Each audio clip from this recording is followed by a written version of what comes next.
What was I gonna say? Shit. I'm supposed to not be swearing in video. I got a comment about this actually. Anyway. Oh my god. Okay. So, this video, the brain has been in many places lately, but JovanaM has suggested doing like a kind of year in review, sort of like how did 2024 go for myself as the sort of like last member video of the year, which I think is really cute. I really like this idea, that's why I kind of saved it to the end. So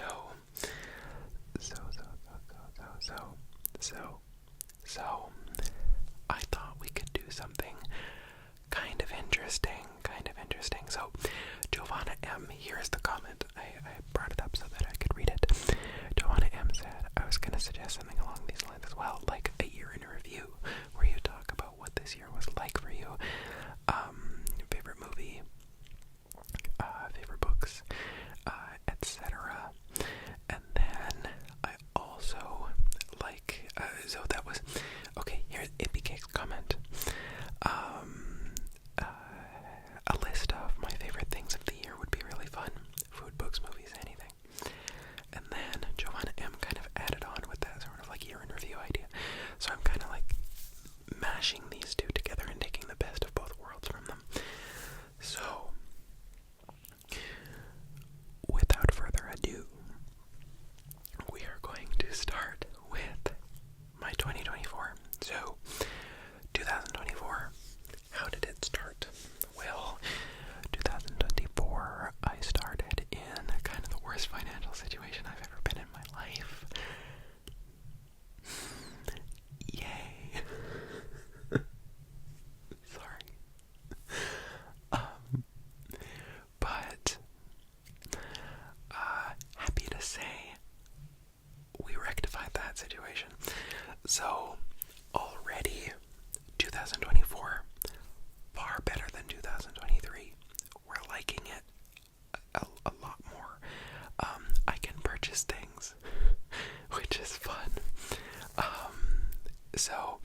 side of things. This year, this is an awkward topic for me because I don't often see. I start scratching and I start fidgeting as soon as I start thinking about this and start messing up my hair. Okay, romantically, we have spent quite a few years on this planet at this point, and so far, not much. I have been on 2 dates, neither of which happened in this year. But I got back on Tinder. Maybe that's a thing. Who knows? And if I could wish for 1 or 2 things this coming year, it would be to kind of maybe improve that situation. So cross your fingers for me. But other than that, things just went like generally really well. I've kind of just been working and things like that. Of course, in this last 2 months, last month of the year, I put in a job application for the actual career that I want to be doing and that I studied to do.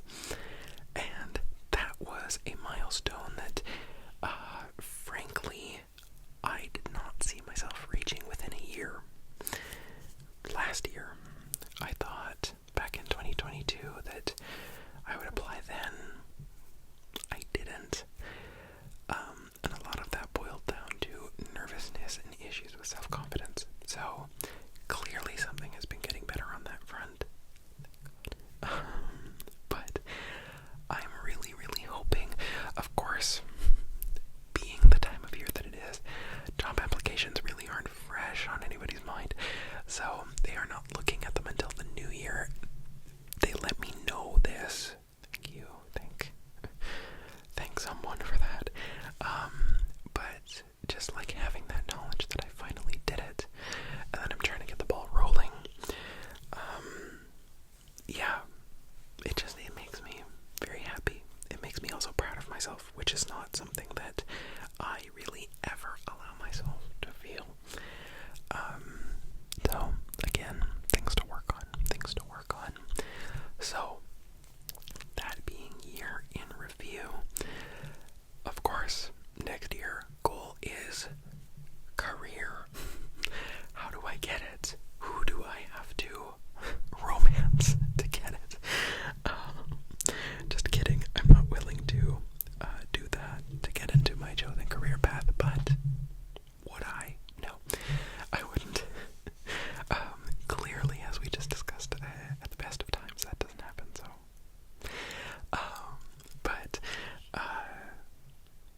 that is kind of the big thing, and I realize that's hard for, like, oh great, your main goal is getting your career.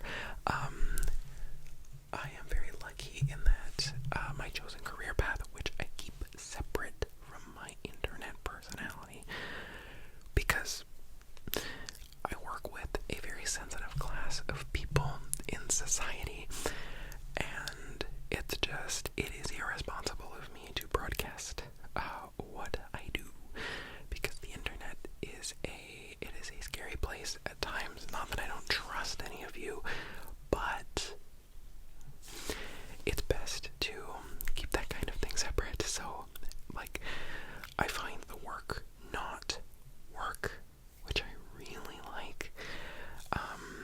I like all like the constituent parts of that work. I like the meat of the work. I just like everything about it.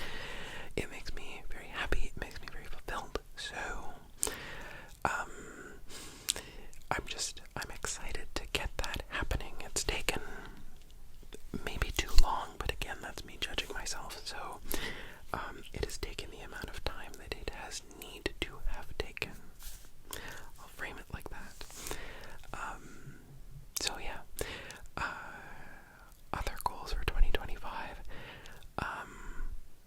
This has been kind of, in the last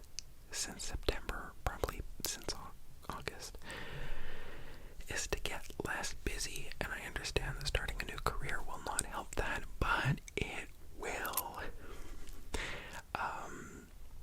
Again, if you've kind of been following along, the job that I have right now takes me all over my local area to do work akin to the stuff that I want to be doing. And it's gotten to the point where, like, I'm preparing, and there's this project work side of it that I took on. I took it on voluntarily. But it was a no. It quickly became a no. And the project manager that I have, who I am going to be free of soon, knock on wood,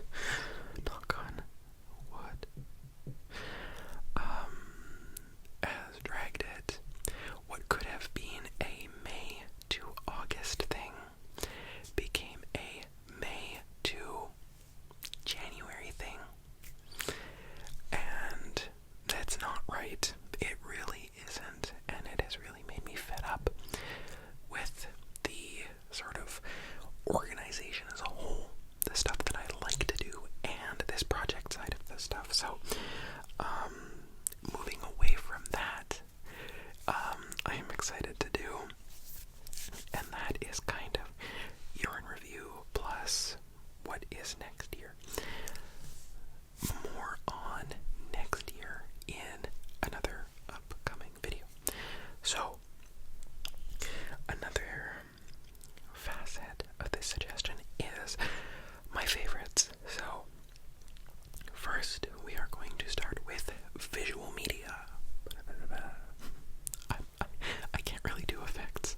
Maybe I should look into it. Anyway, visual media, movies that I have liked this year. I have realized the last time that I sat down to watch a movie was when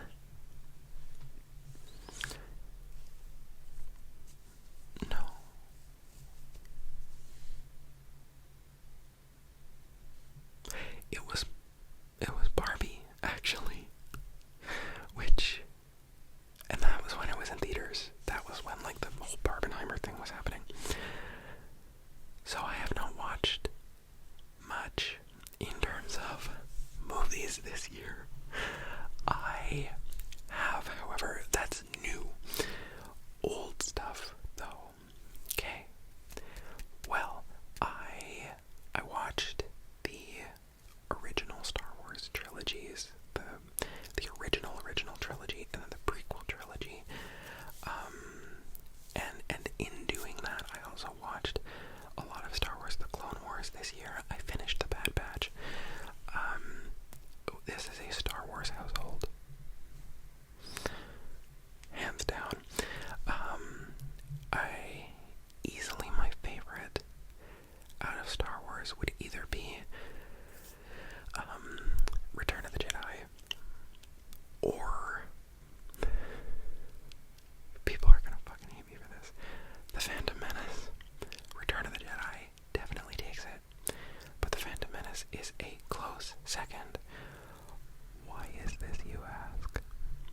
I enjoy the political commentary. Sorry. I just do. I know that it's the most controversial. It is probably the movie that is the most derided of the original 6. But I love it. There's something about the politics of it. There's something about the collapse of Republic angle. And yes, the Clone Wars adds way more context. If I had not watched the Clone Wars, I probably wouldn't like Phantom Menace as much as I do. But the bell cannot be unrung, and having watched the Clone Wars, I love Phantom Menace. This is the same reason why I love Revenge of the Sith. Revenge of the Sith is, in my mind, one of the only examples of, like, a modern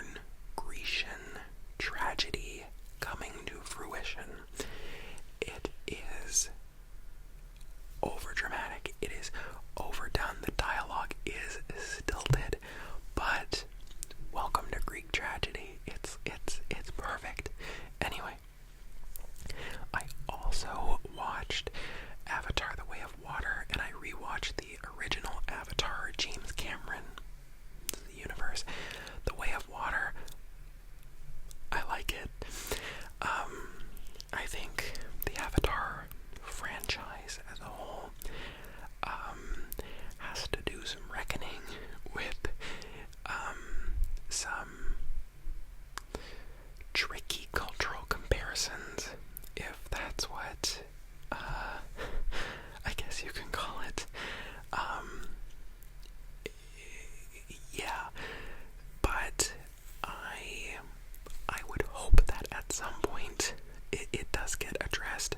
But as a person who enjoys action in cinema, love it. It was great. I love a battle scene. I always have. As a kid, I died over Attack of the Clones, the Battle of Geonosis. How could I not? It's so good.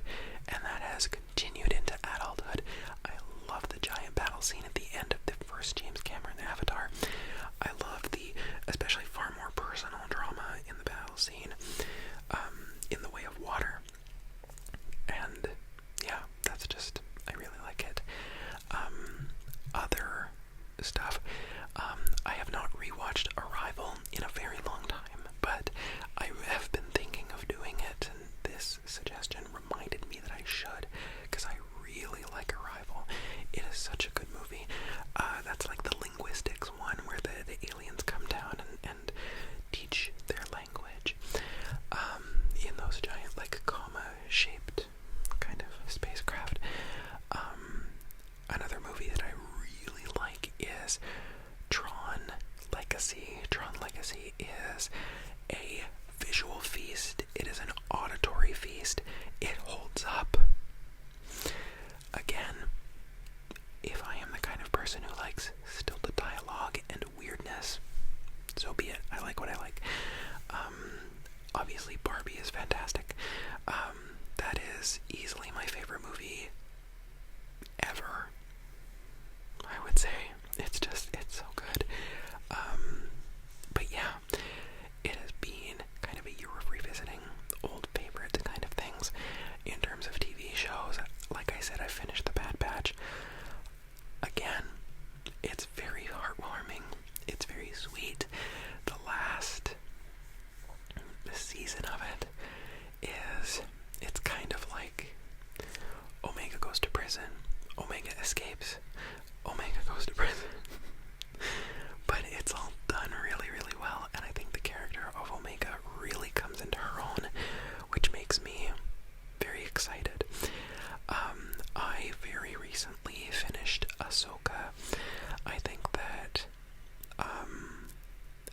okay, here's another thing where people give it a lot of hate. I just think that the Star Wars community, that side of it, the woman-hating side, the racist side, the homophobic side, that side is very loud, but I don't think that they actually watch it, to be honest. I think they see that Ahsoka is a female-led show, and they automatically are just like, nah, I hate it. Ahsoka's a Mary Sue. Like, fuck off. I think that it's a wonderful show. I really like it. I like the new characters. I like Balin Skull. I've always liked Thrawn. I originally hated Ahsoka when I was a kid and I first watched the Clone Wars. I was like, she is annoying. But I very much appreciate her arc now, and I really like her. I like that they brought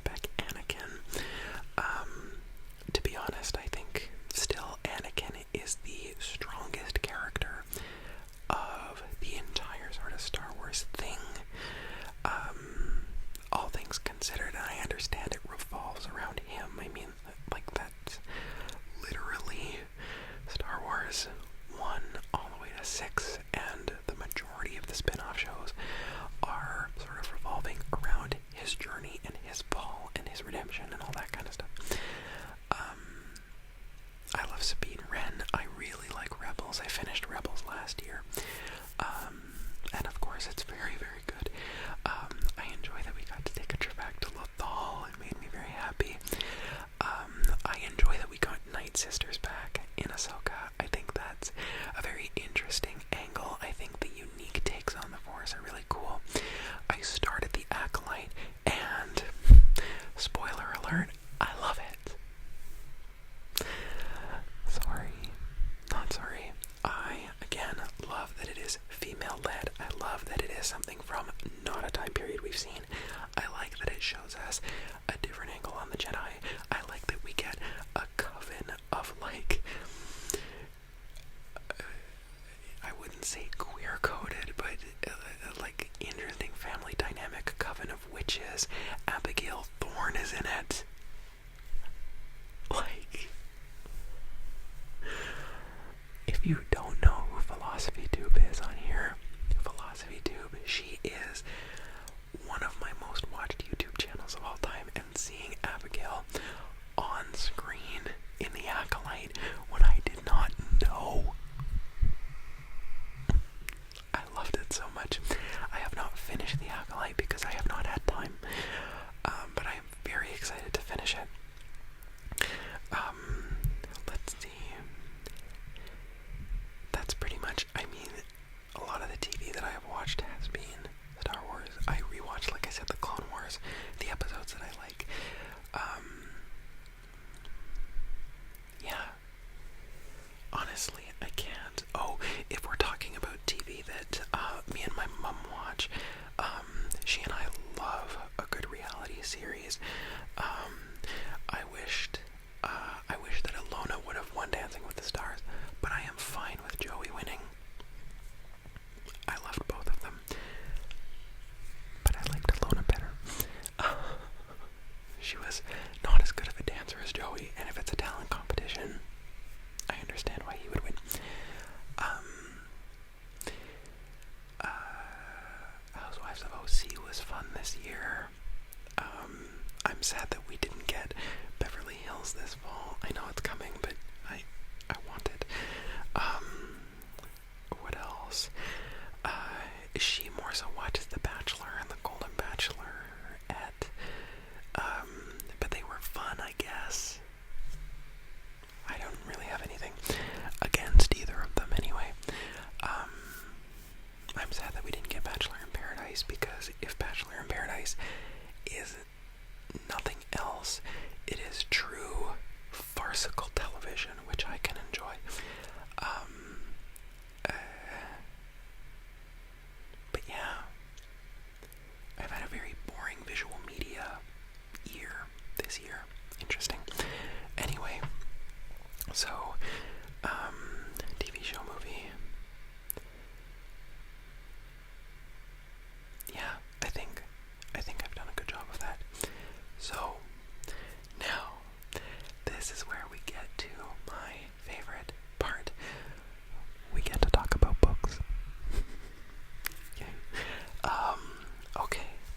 A lot of very good reads this year. I am going to count the Sunbearer Trials. These are all books that you have seen me start and finish this year, which is kind of interesting. So, the Sunbearer Trials, that's in the other room. Loved it. Really, really good. Fantastic trans representation. Great YA. I see that it could have potential.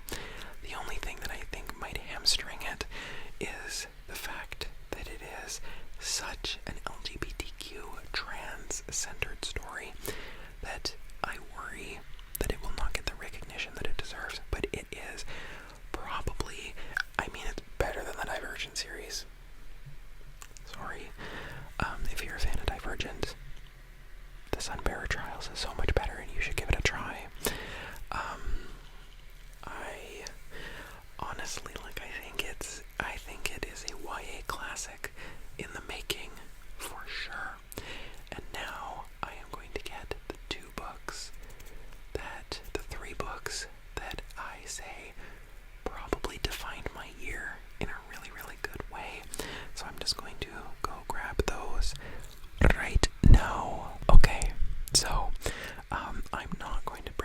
Workshops and Bone Dust. There will be a review of that coming in the next couple of weeks, I'm sure. But going from third best to first best, Locklands, fantastic book. Everything about it I love. I don't think I like it as much as I liked Shorefall or Foundry Side. This, though, answers all of my questions. It iterates on a magic system that I did not think could get more creative than it already had. And somehow Robert Jackson Bennett blows it completely out of the water. Does a really, really good job. Of ending out this story. Very bittersweet ending. Not what I thought would happen. As the ending, the main conflict was sort of wrapped up in a very satisfying way. But I think that the two main characters, Sansia and Berenice,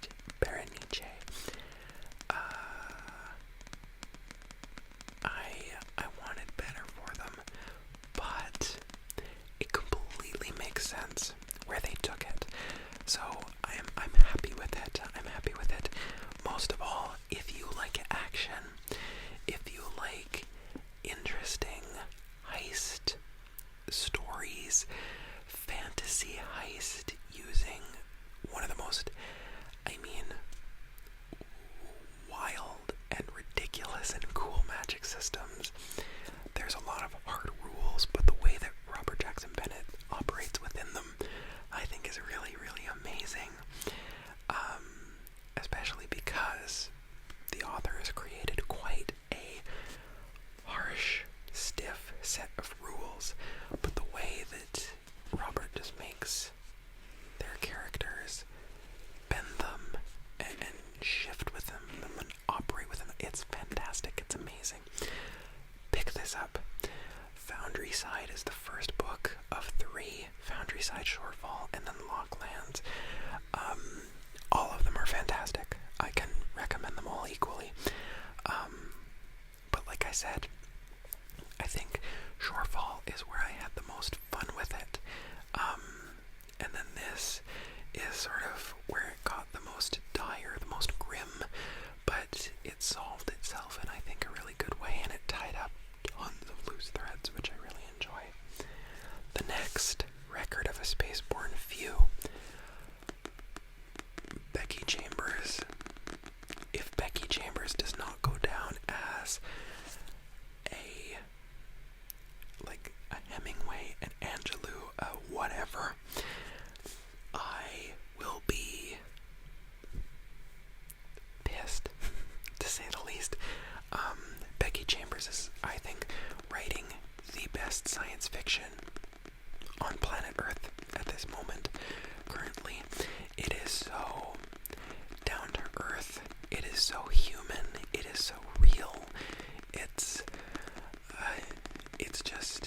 absolutely fantastic. I think that To Be Taught If Fortunate is a fantastic book of Becky's. And then The Galaxy and the Ground Within. Yes, The Galaxy and the Ground Within is also fantastic. This, so far though, is my favorite. There's a bunch of books in this kind of series, loose series, that all take place in the same universe but have sort of disparate stories. Absolutely fantastic. Wonderful. I'm excited to read the next one, but these books will make you think philosophically. These books will make you question humanity. They will make you question why we do things the way that we do on this planet as we currently do them. And this book specifically gets you thinking a lot about what humanity could, would, and should look like if we continue to kill our planet. So, very,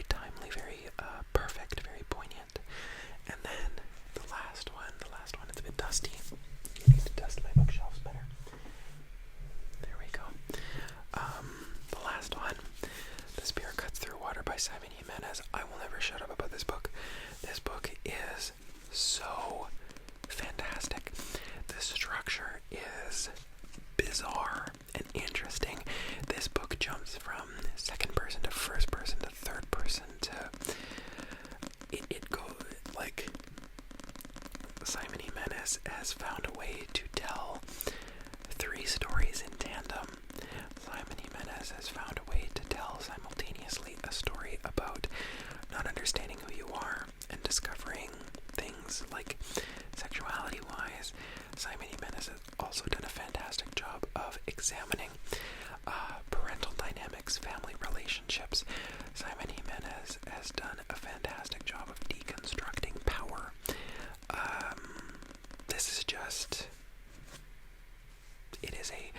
This book is a rich